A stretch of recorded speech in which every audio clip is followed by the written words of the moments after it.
Bon après-midi, mesdames et messieurs. Victor Hugo disait « L'art est le reflet que renvoie l'âme humaine, éblouie par la splendeur du beau ». Vous faites bien de regarder Canada International, mesdames et messieurs. C'est l'instant du journal de la mi-journée qui s'ouvre à vous. Voici le sommaire.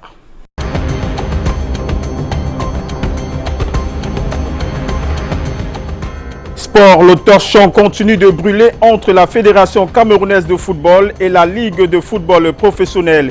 Sédou Mbombo Njoya suspend les activités de la Ligue jusqu'à nouvel ordre. Nous allons retrouver sur place au siège de la FECAFOOT Ghislain Alain Kanga pour les détails sur cette actualité brûlante. Un mort, c'est le bilan d'une bagarre entre deux jeunes dans la ville de Bafia. Au cœur de ce meurtre, de forts soupçons de consommation de stupéfiants. Ils étaient une centaine à fouler le tarmac de l'aéroport de Maroua. Les réfugiés nigérians au Cameroun ont regagné leur pays après plusieurs années d'exil. Ils ont tenu à témoigner leur gratitude au peuple camerounais avant leur départ.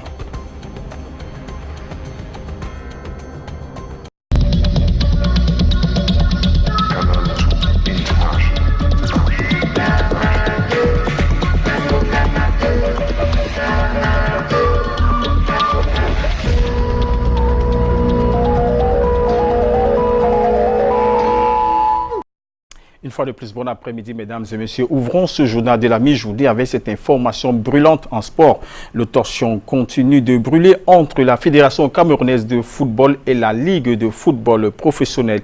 L'instance dirigée par Sédou Mbombo Njoya vient de suspendre à vie les activités de celles dirigées par le général Semengue. Retrouvons Alain Ghislain Kanga et Luc Vandor en ce moment même au siège de la Fédération camerounaise de football. Bonjour Alain Ghislain Kanga. Bonjour Charles, bonjour à tous. Rien ne va plus entre la Fédération camerounaise de football et la Ligue de football professionnel du Cameroun. L'instance fêtière du football camerounais vient de suspendre l'organe dirigé par Pierre Semengue pour violation grave et réitérée de ses obligations. Décision prise par le bureau du comité exécutif de la FECAFOOT et rendue publique hier soir. On sait déjà que le torchon brûle depuis entre ces deux institutions. Il ne s'accordait pas déjà sur la désignation des arbitres des championnats de Ligue 1 et de Ligue 2, mais la goutte d'eau qui aurait débordé le vase, c'est cette plainte de la Ligue de football professionnel du Cameroun déposée à la Chambre de conciliation et d'arbitrage du Comité national olympique et sportif du Cameroun contre la FECAFOOT. Eh bien, l'organe dirigé par Pierre Semengue conteste deux décisions de deux résolutions de la prise lors de la récente assemblée générale de la FECAFOOT. Eh bien, l'une, la FECAFOOT a désormais le droit de nommer le secrétaire général de la Ligue et elle a également la responsabilité d'écrire les nouveaux textes de la Ligue de football professionnel du Cameroun qui étaient jusque-là à la charge de son assemblée générale. Eh bien, selon les textes de la Fédération camerounaise de football, toute suspension doit être confirmée lors de la prochaine assemblée générale. Pendant ce temps, la Ligue de football professionnel du Cameroun, pas de réaction, mais une réunion de crise a été convoquée, mais l'affaire est loin d'être terminée. Ici, Alain Ghislain Kanga et Luc Vandor pour Canal 2 International. Alain Ghislain Kanga, poursuivons toujours en sport, mais cette fois-ci, parlons des Jeux africains 2019. La bataille se poursuit à Rabat au Maroc. Jusqu'ici, la Cameroun Olympic Team totalise une médaille en or, une en argent et deux en bronze. Hier, les volleyeuses et les handballeuses ont réalisé de belles performances. Le point de ces rencontres avec Rachel Bassek-Yetna. Matière réussie pour les Lions indomptables de volleyball dans l'arène des Jeux africains Maroc 2019. Les champions d'Afrique se sont facilement imposés ce jour face au Sénégal, 3-7-0. Les filles de Jean-René Akonou l'ont fait avec la manière. 25-15, 25-23, 25-13. Elles affronteront le Kenya, finaliste malheureux de la récente Coupe d'Afrique des Nations, samedi pour le compte de la deuxième journée. Les volleyeuses camerounaises suivront certainement les pas de leurs homologues du handball. Les filles de Serge Ngebogo ont pris le dessus sur les Kenyanes, 44-21. Une troisième victoire en autant de sorties des Lions. La force du Cameroun, c'est d'abord son mental. Les Camerounais, c'est des guerriers et chaque fois qu'ils entrent sur le terrain, ils vendent leur chair, leur peau. Maintenant, sur le plan stratégique ou sur le plan tactique, nous avons mis en place des différents scénarios, des scénarios que nous proposons à l'adversaire à chaque fois. Chaque fois qu'il essaie de s'adapter, on propose une autre difficulté. Ça nous sourit pour l'instant. Cette nouvelle victoire hisse les Lions du handball en quart de finale. Et elle ne compte pas s'arrêter en si bon chemin, malgré la présence des équipes encore en lice. Toutes les équipes qui restent en compétition, à savoir la RDC, la Tunisie, l'Angola, c'est des équipes qui jouent très souvent les premiers rôles en Afrique. Donc, nous nous méfions de tout le monde. Jackie Bagnomo et ses coéquipières seront fixés sur leurs adversaires à l'issue de leur dernier match de poule, dimanche, contre l'Algérie. Le sport y aura profusion ce week-end. Le round-up des rendez-vous sportifs nous mènera tour à tour vers le billard, le judo et la Transca 2019 qui est rendue à sa 8e étape. Le point de ce round-up du sport, c'est avec Alex Nembe. Commençons tout d'abord par Choseno Godas et parlons football avec les coupes africaines. Après leur match nul vierge à eux imposé par Vita Club du Congo il y a 2 semaines de cela à Yaoundé, UMS de Loum se doit à tout prix une victoire ce week-end au Congo, question d'obtenir son ticket qualificatif pour la suite de la compétition en Coupe de la CAF. Stade Renard par contre devra tout d'abord remonter les 2 buts encaissés lors du match aller afin d'espérer une éventuelle qualification. La rencontre face au DC Motemba Pepe du Congo se jouera ce week-end à Limbi. Prenons le queue et parlons billard avec l'épisode 2 de ce tournoi organisé par l'Impool dès ce samedi. Le samedi 24 et le dimanche 25 août qui arrivent, nous aurons une fois encore 32 joueurs qui viendront de tout le Cameroun. On a le Yaoundé qui sera représenté, le sud-ouest qui sera représenté, une forte population du littoral et même la communauté libanaise qui sera également représentée. Montons sur le tatami pour parler de Nanbudo et ses stages internationaux prévus ce week-end à Douala avec la présence du Doshusoke Yoshinoe Nambu en personne, créateur de cette discipline sportive. Pour le module de Douala qui aura lieu ici à Perenco même, du 22 au 23. Et nous pensons aujourd'hui, pour ce premier stage préparatoire, on a plus de 120 élèves. Cela augure de bons lendemains, n'est-ce pas, pour le Nambudo à ce 25e stage international. Toujours sur le tatami, mais cette fois-ci à l'échiquier mondial, championnat du monde de judo, il débute ce dimanche à Tokyo au Japon. Après leur brillante participation et prestation aux 12e Jeux africains à Rabat 2019, la team 237 de judo composée de 5 athlètes a déjà rallié la capitale nippone. Parmi eux, on peut retrouver entre autres l'intrépide Hélène Wezeux, Vanessa Mbala Tangana, Annie Sofina, Bernardin Tala pour ne citer que cela. En fourchant le bécane et maintenant parlons Transca 2019. Après la 7e étape hier, pas de répit pour ces amoureux de la petite reine de la FENAP Vélo. Le départ de la 8e étape a été donné ce vendredi à Bertois pour Ayos sur une distance de 211 km. Rappelons que le maillot jaune reste toujours sur le torse de Tatine Koutiti. Terminons avec les Jeux africains et ces volleyeurs, messieurs, qui montent dès ce vendredi au filet, surtout face au Fennec algérien. On n'oubliera pas les boxeurs ainsi que les taekwondoïstes qui devront remonter respectivement sur les rings et sur le tatami. Bon week-end à tous. Dans le registre des faits de société, la ville de Bafia renoue avec les drames à l'origine d'une bagarre entre 2 jeunes garçons avec en toile de fond de forts soupçons de consommation de drogue. Patrick Dobo et Anissé Espoir Bayha nous apportent plus de détails. C'est un véritable sentiment de tristesse qui anime les visages de la famille du jeune Christian Sinze.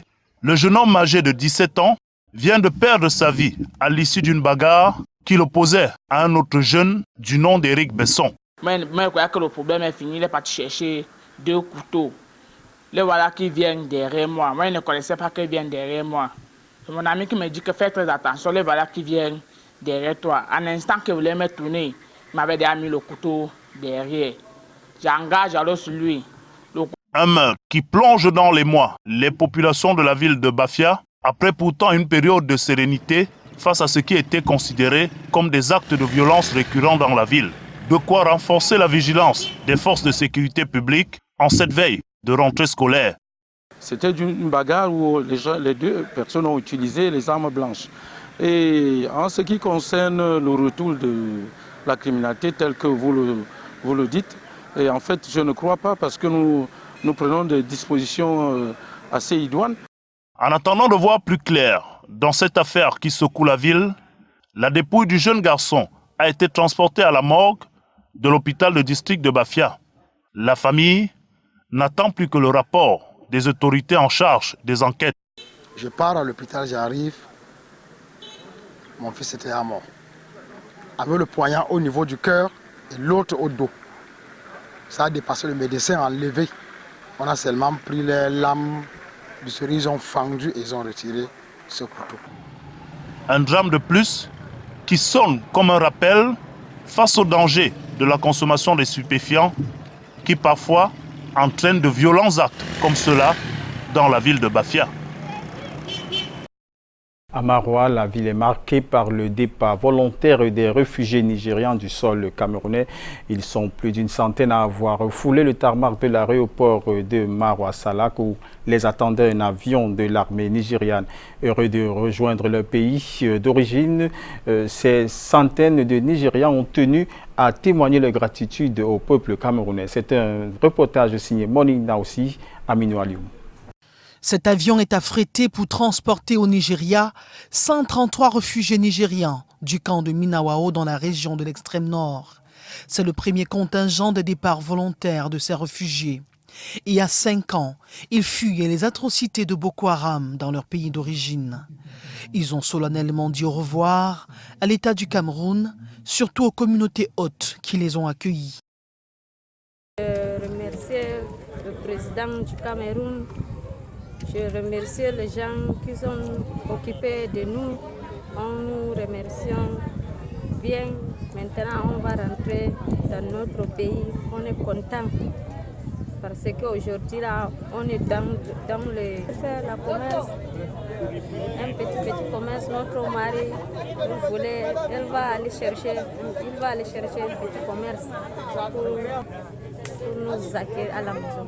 Ce vol de la Nigeria Air Force va les conduire à destination de l'État d'Adamawa, au Nigeria, leur pays d'origine. Tout se déroule en présence des autorités nigérianes, camerounaises et le HCR. Merci infiniment parce que les recevoir pour 5 ans sur 626 hectares à Minawao, ce n'est pas petit, c'est beaucoup. Et vous avez vu ce matin toute l'installation qui est là. Sans les autorités camerounaises, nous ne pouvons pas le faire. En une semaine, vous avez vu tout ce qu'on a fait pour qu'ils puissent partir en toute sécurité et en toute dignité. Merci au gouvernement camerounais. Toutes les commodités ont été prises pour assurer la réinsertion sur le sol nigérian de tous ces réfugiés. Nous remercions donc l'État du Cameroun et tous les citoyens camerounais qui ont veillé sur nos compatriotes pendant toute cette période difficile. Vraiment merci. Ce rapatriement librement consenti des réfugiés nigérians vivant au Cameroun a été rendu possible dans un accord tripartite entre le Cameroun, le Nigeria et le HCR. Le Haut Commissariat des Nations Unies pour les réfugiés. À Douala, une nouvelle vie se fait sous les décombres du camp TZF. Les déguerpissés riverains, en longueur de journée, fouillent les déchets à la recherche de la ferraille et des planches issues des démolitions. Une atmosphère de business qui aboutit quelquefois à de vives tensions. Monique Naoussi et Thierry Nana pour plus de détails. Une scène de dispute pour s'approprier ces barres de fer. Sur les débris des centaines de maisons d'habitation démolies au camp TZF en temps des téléphones sans fil, il faut dépiécer à longueur de journée des masses de béton pour extraire ce trésor. C'est une marchandise qui va faire vivre des familles. On prend le bois avec le fer.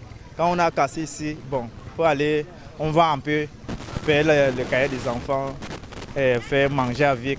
Voilà, on fait comment? Quand on a les enfants, on n'a pas le travail, c'est ça qu'on va débrouiller avec. Une autre activité florissante ici, c'est le ramassage du bois issu des charpentes démolies. Nous sommes venus chercher du bois pour essayer de voir si ça peut nous aider à préparer les lattes aussi, essayer de faire aussi certaines choses. Bon, il y a ceux qui ramassent parce qu'ils vont mettre au feu. Il y a ceux qui ramassent, peut-être ils ont leur terrain ailleurs, ils vont aller taper une chambre et pouvoir d'abord essayer de rester. Après le déguerpissement forcé de ces milliers de gens installés sur ce domaine privé de l'État, il y en a qui font de bonnes affaires. Il y a des gens qui viennent acheter les tôles à bas prix. Vous achetez une tôle par exemple à 2800. Aujourd'hui, là, on sait que vous êtes dans les problèmes. On vous demande, on vous dit, on va vous acheter la tôle à 700 ou à 1000 francs. Vous voyez que c'est un prix dérisoire par rapport à ça. Et il y a aussi ceux qui vendent les tôles aussi, s'enrichissent aussi. Derrière les gens qui ont les problèmes, ils sont là, ils achètent. Il y a un monsieur qui est venu avec plus d'1 million de francs, il a acheté les tôles de plus de 1000 tôles. Alors que des engins poursuivent la démolition, il y en a qui ont pour nouveau logement la véranda des voisins.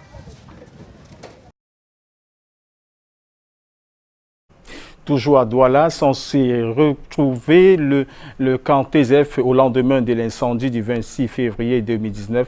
Les commerçants du marché Congo opposent une résistance, un comportement suscité par le fait qu'ils devraient eux-mêmes suivre l'aménagement du site de recasement. Constat effectué par Junior Hussein et Martin Luther. Comme des champignons, les hangars ont aussitôt poussé au lendemain de l'incendie survenu le 26 février dernier, ici au bloc B du marché Congo de Douala. Les commerçants résistent à regagner le camp TZF, lieu de recasement provisoire, en attendant la reconstruction du marché. C'est marécageux, il y a trop de boue, il y a trop d'eau. On ne peut pas aller rester là, il y a l'insécurité. Les odeurs des animaux du marché des chefs, on ne peut pas. Autre argument avancé par ces marchands, c'est le financement de l'aménagement du camp de recasement par les commerçants eux-mêmes. On vient toujours nous promettre hier déjà que si un commerçant doit penser même avoir une boutique, il doit déjà s'approprier d'un montant de près de 150 000 à 200. Moi, je me pose la question de savoir où on va encore prendre les fonds là même pour construire d'abord des boutiques encore en fin d'aménager. Selon le président du marché Congo de Douala, la balle est désormais du côté des vendeurs qui pour l'instant manquent de volonté à regagner le camp. Nous avons eu une réunion publique avec les commerçants hier pour qu'on soit tous au même niveau d'information. Ils ont compris que le site est prêt, il est électrifié, les blocs toilettes sont déjà prêts. Maintenant il est question par rapport au devis que nous recevons, que nous nous asseyons, qu'on calcule ensemble, qu'on voit qu'est-ce que chaque commerçant va débourser pour construire sa petite boutique. Sur le site du camp TZF, des jalons sont déjà implantés pour délimiter la superficie des boutiques. 8 bords témoins ont même déjà été bâtis. Sur cette superficie de 2 hectares, 902 échoppes provisoires pourront être construites dans les jours à venir.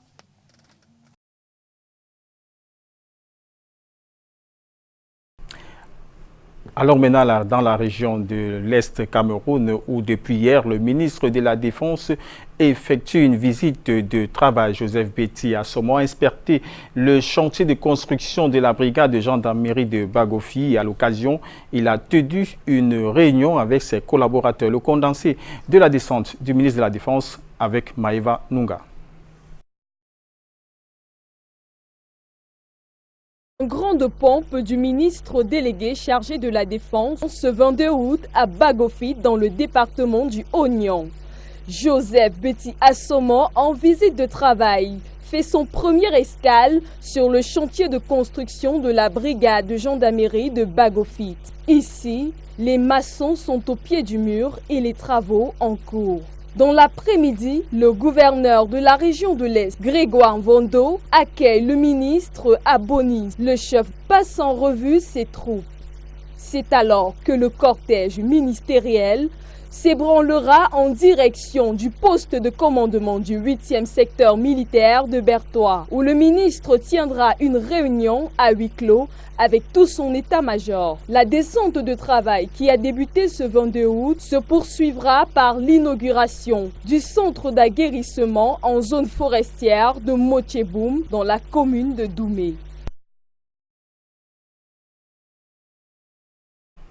Il faut s'arrimer aux normes internationales. Les traducteurs camerounais renforcent leur capacité à travers une activité qui est la maîtrise du vortex linguistique, un outil qui leur permettra d'être aptes à exercer où besoin se fera ressentir. Reportage signé Joseph Wapon. Les traducteurs camerounais sont leur capacité. Le séminaire de formation vient outiller ceux-ci à l'utilisation du logiciel Tradoc Studio, encore très peu connu des traducteurs africains et camerounais en particulier. Nous, les traducteurs au Cameroun, En général, en Afrique, nous n'avons pas accès à cette technologie de traduction. Pourquoi? Parce que soit c'est trop cher, soit c'est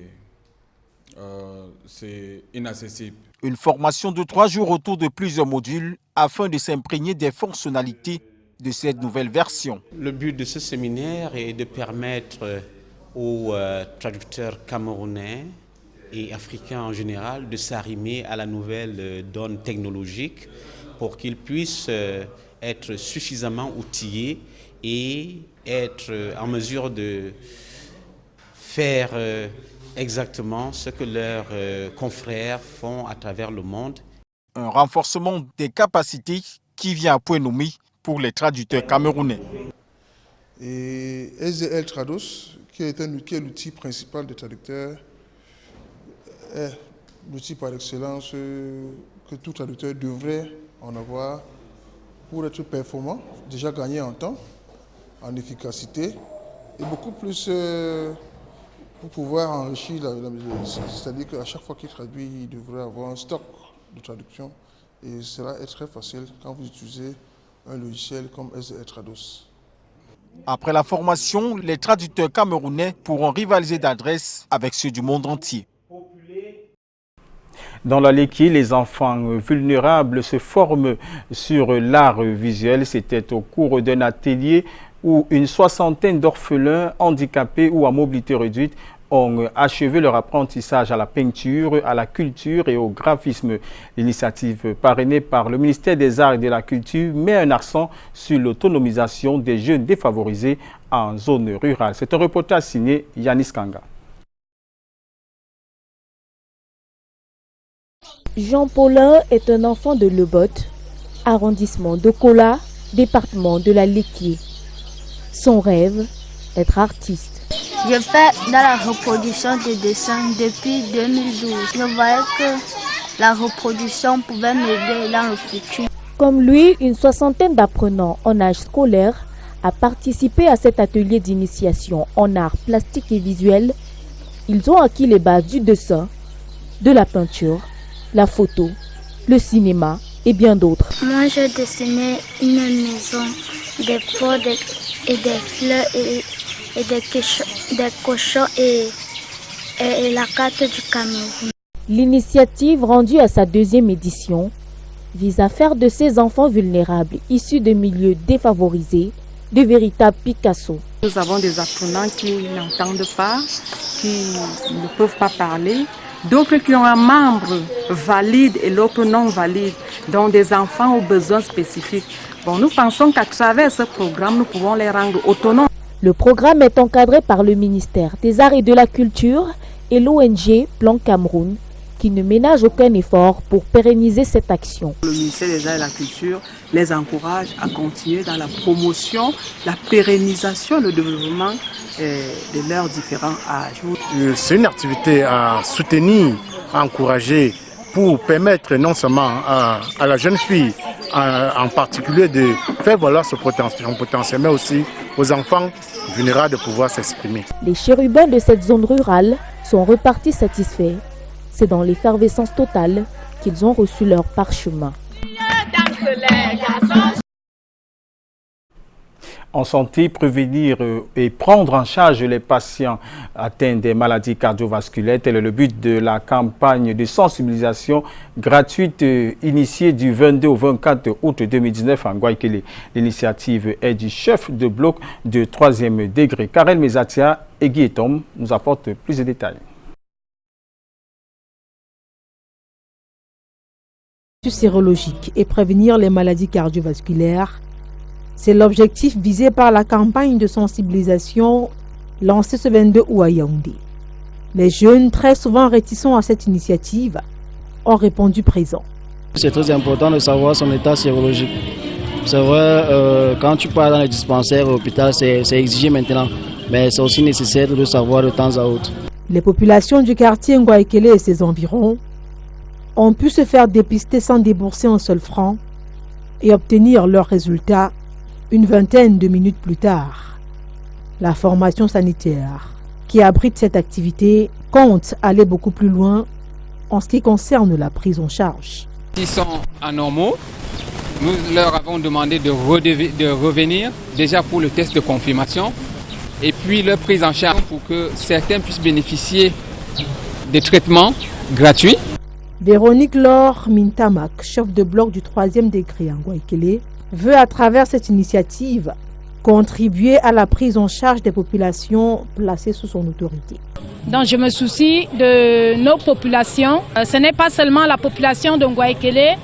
J'ai fait appel à toutes les autres populations. Il y a Obili, il y a Mélène, parce que je me dis au Cameroun aujourd'hui, nous devons vivre ensemble. La campagne qui a débuté ce jour s'étend jusqu'au 24 août prochain.